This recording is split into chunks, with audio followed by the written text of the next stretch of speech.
দাদা, সবচেয়ে মানবিক মুখ্যমন্ত্রী নাকি মুখ্যমন্ত্রী মমতা বন্দ্যোপাধ্যায়, সুবোধ সরকার বলছেন। আমি তো ভাবলাম ওরই চাকরি চলে গেছে, ও মঞ্চে ওখানে কি করছে, ভাবলাম ও হয়তো এই চাকরি এর মধ্যে ছিল, ওরও চাকরিটা চলে গেছে।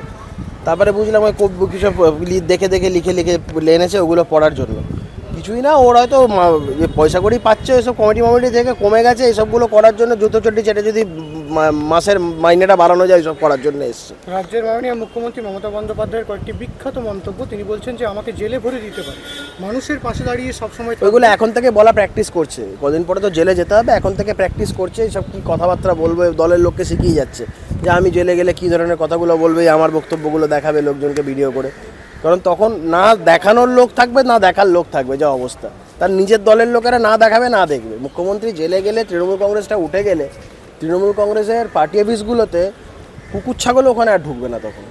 2022 থেকে নোংরা একটা খেলা শুরু করেছিল, চাকরি দেওয়ার ক্ষমতা নেই, চাকরি যাদের কারার ক্ষমতা তাদেরকে ধিক্কার জানাই। 2022-এ তো পশ্চিমবঙ্গে তৃণমূলেরই ক্ষমতা ছিল বলে আমি জানি, সরকারটা তো তৃণমূলেরই ছিল। 2021 সালে জিতে আসার পরে পোস্টপোল ভায়োলেন্সে বিজেপি হাজার হাজারো লোকজনদেরকে গৃহহীন করে, বহু কর্মীদের প্রাণে মেরে, সরকারটা তো তাদেরই ছিল। তো সেই সময় যদি কোনো দুর্নীতি, কোনো হয়ে থাকে, সেটা তো সরকারেরই দায়। আর আমরা বলছি এটা 2022-23 নয়, এই সরকার প্রতিষ্ঠা হওয়ার পর থেকেই রাজ্যে দুর্নীতির আখড়া হয়ে দাঁড়িয়েছে। তুমি 16 সালের এসএসসি কী বলছো, 14 সালের যে টেটের প্রাথমিক দুর্নীতির যে মামলা, সেই মামলাটাতে আজকে বিচারপতি সৌমেন সেন সরে দাঁড়ালো। আমার ধারণা যে পাহাড় প্রমাণ দুর্নীতি হয়েছেন, বিচারপতি আশঙ্কা করছেন যা যা পরিস্থিতি, তাতে করে তো সরকারের পক্ষে কোনোভাবে আমার মনে হয় না রায় যাবে।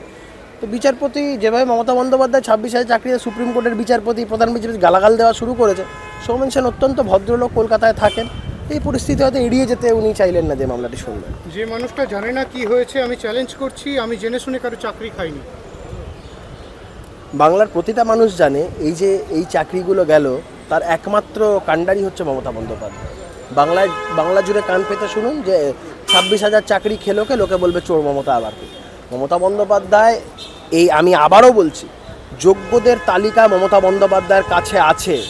তিনি যদি সত্যিই মানবিক মুখ্যমন্ত্রী হতেন প্রকাশ করতেন, কিন্তু আমার মনে হয় পারবেন না, কারণ অযোগ্যরা পিঠের চামড়া তুলে দেবে তখন। দুঃখ প্রকাশ করলেন তিনি বলছেন আমি সারাক্ষণ গাল খাবো। চুরি করলে মানুষ কি ফুলচন্দন দেবে?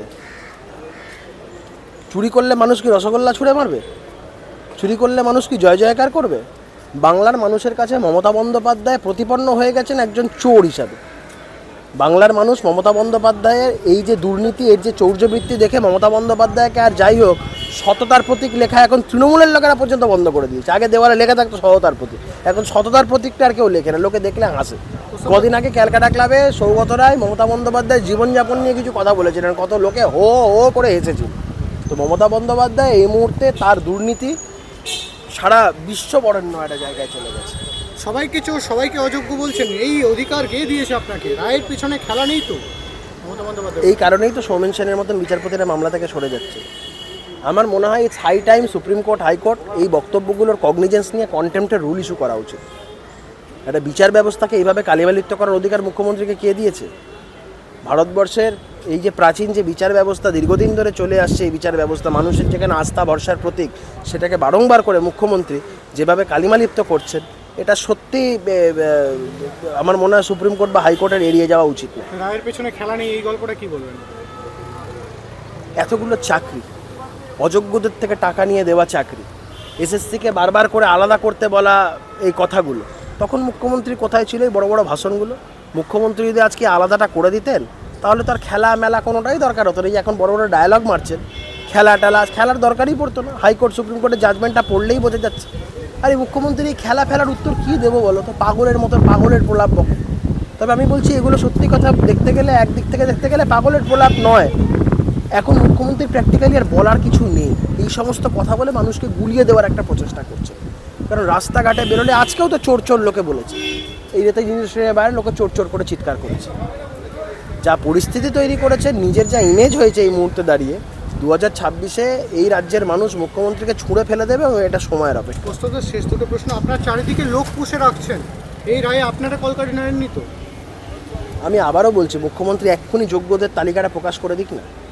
সুপ্রিম কোর্টে রিভিউ যে মামলা হবে বা কিউরেটিভ যেটাই হোক না কেন, আমরা উদ্যোগ নেব। মুখ্যমন্ত্রী শুধু বলুন যে আমরা যোগ্যদের তালিকাটা দিয়ে দিচ্ছি, বাদবাকি সমস্ত দায়িত্ব আমার।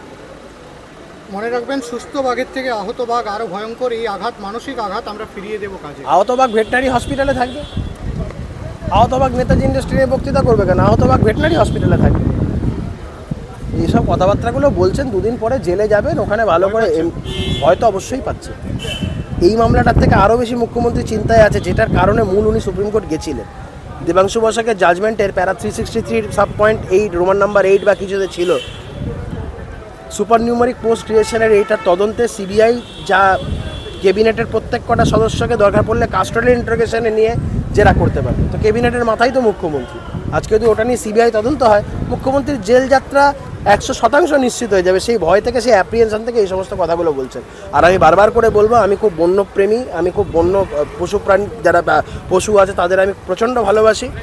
এই বাঘের এই অপমান আমি মানছি না। বাঘ যদি আজকে নিজে সচেতন হতো, আইন সম্পর্কে যদি ওয়াকিবহল হতো, মমতা বন্দ্যোপাধ্যায়কে আজকে মানহানির নোটিশ পাঠাতো যে আমি জন্তু জানোয়ার মেরে খাই, চুরি করে খাই না। প্রস্তাবটা মমতা বন্দ্যোপাধ্যায় বারবার আমরা দেখেছি যে এর আগের বারে বলেছেন যে অনুব্রত মণ্ডলকে জেলে যেতে দেবো না, অনুব্রত মণ্ডল জেলে গেছেন। তিনি বলেছেন পার্থ চট্টোপাধ্যায় জেলে যেতে দেবো না, তিনি আহত বাঘ। এখন মমতা বন্দ্যোপাধ্যায় নিজেকেই বলছেন, পার্থ চট্টোপাধ্যায় কিছু বলে, ভাল্লুক বলেছে কিনা জানি না। না, তিনি এখন নিজেকেই বলছেন যে আমি নিজে এখন মানে জেলে, আমাকে কেউ যদি জেলে ভরে দেয় আশঙ্কা করছেন জেলে যাবে। তো ওই বলেছিল না, আমি চোর, মুকুল চোর, মদন চোর, সব প্রশ্নগুলো ওগুলো মানে কি বলবো, ইন্টারোগেটিভ সেন্টেন্সে আর থাকবে না, সবকটা অ্যাফার্মেটিভ সেন্টেন্সে অ্যাফার্ম হয়ে যাবে। শুধু মমতা বন্দ্যোপাধ্যায়টা ওই জেলে যাত্রাটা বাকি আছে, বাদ বাকি সবার হয়ে গেছে।